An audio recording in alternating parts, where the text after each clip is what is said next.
In 2024, 38.7 million flights took off. This is a huge number of planes that need to be maintained. Hello, my name is Kara Soto, and my essential process was learning about aviation maintenance. So my mentor is Rick Breinzer. He brought me to Cal Aerofab, located in Chino, California, at Chino Airport. He's the one who really brought me into this program. Cal Aerofab was a program that started 2 years ago, and it's an amazing volunteer-based program that teaches kids how to fly and how to maintain planes at any age, and they also teach adults too. And it's just a really fun program, and Rick's the one I emailed who brought me in, so I'm really thankful for him, and he's my mentor. He is the director of Cal Aerofab, and he is also a volunteer like everyone else, and he's taught me a lot of life lessons. So why aviation maintenance? Out of the sphere of every single job that there is out there, aviation maintenance might seem a little random to you, but first I want to start off with my whole family and I have loved aviation ever since I was little. I would constantly go to air shows every year and I loved traveling. And my dad was not a shy person. Every time we went on a plane, when we walked on, he would ask the flight attendants, can we go to the cockpit and get a photo? And so that's some of the photos on the screen, just me in the cockpit. That's how. So don't be afraid to ask whenever you're on a plane because many pilots will allow you to go in the cockpit and take pictures. When I really cemented what I wanted to do was Girls in Aviation Day, Long Beach in 2023. I've loved growing up watching Mayday Air Disasters, which is a show all about plane crashes. How many of you see a plane crash and don't want to fly? Assuming that the judges all say yes. That is a very valid response, and a lot of people would be that way. For me, when I watched a show, I just fell in love with aviation, and I was like, this is something I really want to do. And I really cemented this at Girls in Aviation Day, Long Beach 2023. They were having their National Women Aviation Day conference at the Long Beach Convention Center, and I got to meet so many women who were pilots, aviation mechanics, and private jet owners, and just so many different industries, including the NTSB. For a long time, this is what I wanted to do. They're the National Transportation Safety Board, and they investigate plane crashes, but they told me that I would have to choose a different sphere of work to be able to work there. And talking to so many women who are aviation mechanics, just walking around, felt so good. And that's when I really decided that's something I was interested in and might be choosing as a career path when I get older. So some experience I got from volunteering there, it was with many different people, and I actually really, really enjoyed everything I got to learn. So first off, I got to learn how to do a pre-flight inspection. A student named Layla from Mountain Tack University taught me. She was also a volunteer, and she taught my friend named Quinn too, who's sitting next to me in the picture. So when we did this pre-flight inspection, I got to learn about the mag switch, steering wheel, ailerons, lights, stall horns, how to check fuel level, draining fuel, and what static port looks like on a plane. This was very cool, and this is where I learned that knowing how to do pre-flight check and flying a plane is just as important as learning how to maintain the plane, which I'll add on to later. I also learned how to chalk a plane wheel. On prop plane, this is especially important so that the propeller doesn't start, the plane doesn't start moving. And if this was the actual presentation, I would have a mini fake chalk, and I would have the judges actually chalk a plane wheel.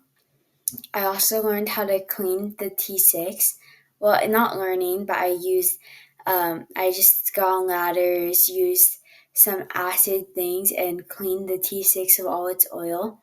At first, I just thought it was a boring job, but Rick explained to me how essential the process of cleaning after work is done on a plane. He told me a couple weeks ago he was cleaning a plane and he found out that some of the fabric had ripped in the lining of the plane, and that needs to get repaired right away, and he would have never known about it. Probably took it out flying a couple of times until he found out about it. So it's actually a really essential process, just cleaning and being observant. Another thing I got to learn how to do was tracing tools. This is important. It's an important process, especially at a place like Cal Aero where there are multiple people sharing tools. You want to make sure that all your tools are put back at the end of the day. You didn't lose anything. You could find it. And this was just super fun to do. We traced the tools in a piece of foam and we cut it out. And then the last big thing I learned how to do was the gunman tiger seat. I spent a good 4 hours on this working with this girl named Ellie who goes to Utah University, and she and I were working together on putting the seat back, and I was on my hands and knees trying to put it in. I was like, it's not working, and eventually Gerald and Craig, who are two other volunteers, they're both in their 60s, 50s, 60s, and they're both very experienced pilots, and one's a pilot, one's an aviation mechanic, they're both very experienced. They took over, and they were struggling for about an hour when they decided, I wonder the seat's not properly put back together, which it wasn't. So they fixed it for us. And when Rick asked me at the end of the day how it felt, I said I felt disappointed. I didn't do it right. And I felt like it was like a waste of time for not just me and Ellie, but for Gerald and Craig. And he said, don't even worry about it. It's all about learning from failure, which I really liked. And that's a big key takeaway of my internship experience. I got to learn to fly at my internship, which is pretty cool. This volunteer named Michael, who's getting his commercial pilot's license, took me. It was pretty scary, but it's pretty fun. And it's also, I learned it's important to learn how to fly if you're an aviation mechanic, so you get to know what you're working on, and vice versa. So many pilots love to learn aviation mechanics because it helps them be a better pilot. And I thought this is really cool because this is something I didn't know. And flying around was a really cool experience. Got to see so many cool views. I loved it. So, how to do a differential compression test on a prop plane. This is an essential process to make sure that there are no leaks in a plane's engine and that a plane does not crash. So first you need to gather your materials. So a socket wrench with a 7/8 socket, an open-ended wrench, a differential cylinder pressure tester, and an air compressor.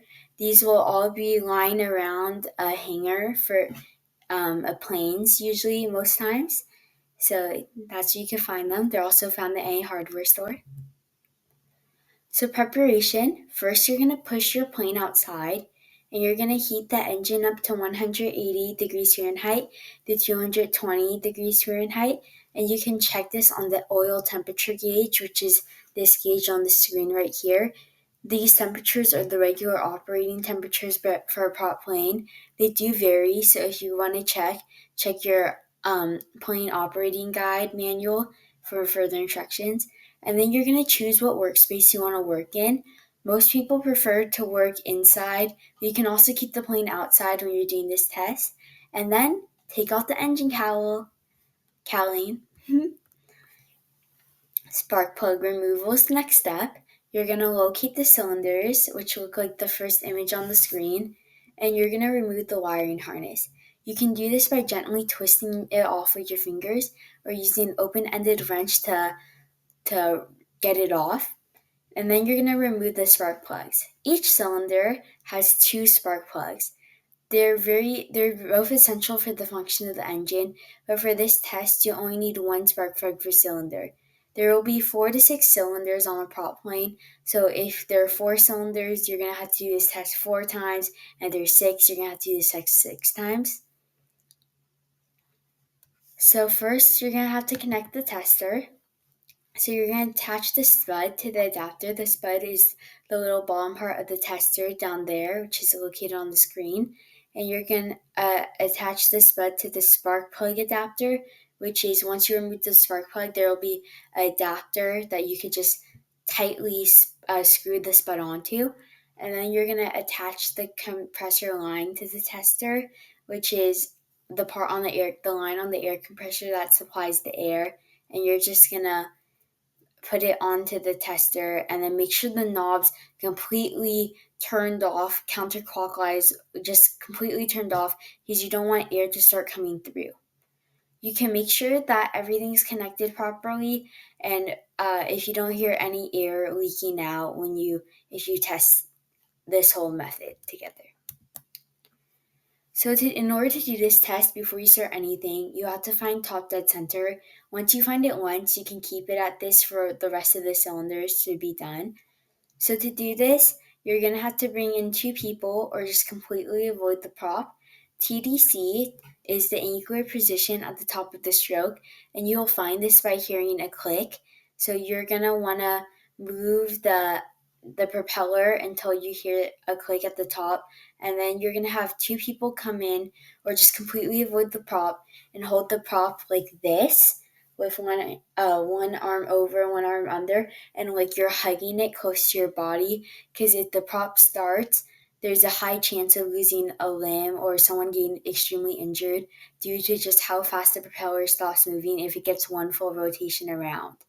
But if you're outside and you're sure no one's around, it's also okay to do this process by yourself, but just make sure nothing or no one is going to run into it, as it can be extremely dangerous.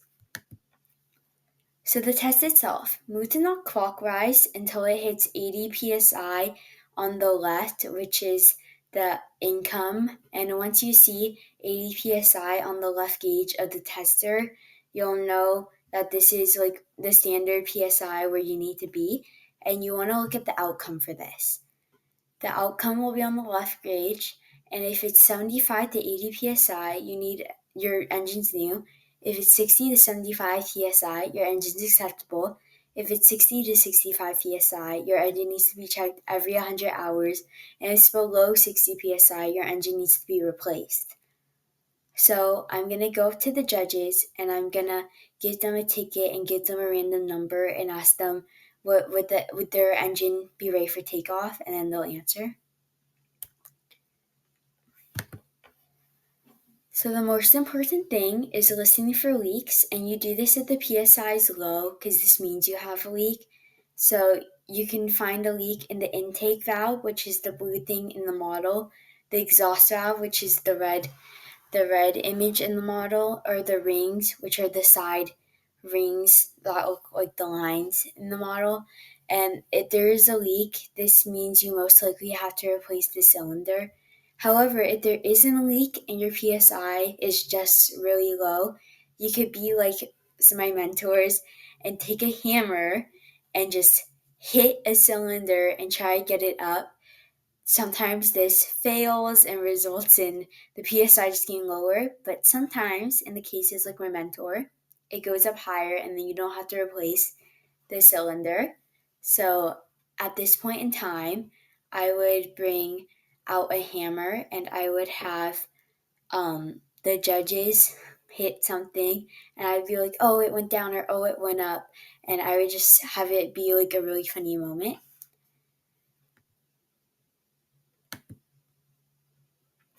So after this, you would set up for the next cylinder, and then you would clean up if you don't have any more cylinders. So you're going to move on to the next cylinder.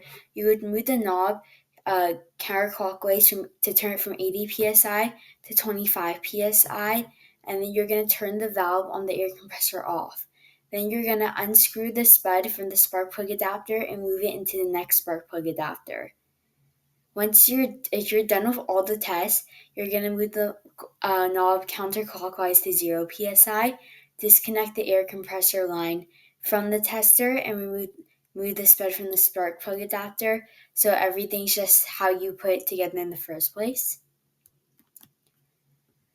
And then you would re-put in the spark plugs, which is something I personally got to do after getting to watch the compression test.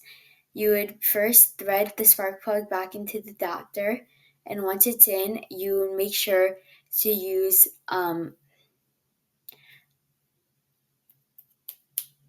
the wrench to make sure it's completely tight, it's on there, it's not going to come off, because vibration's the biggest fear. If there's a lot of vibration, the spark plug might fall out, which would be really bad.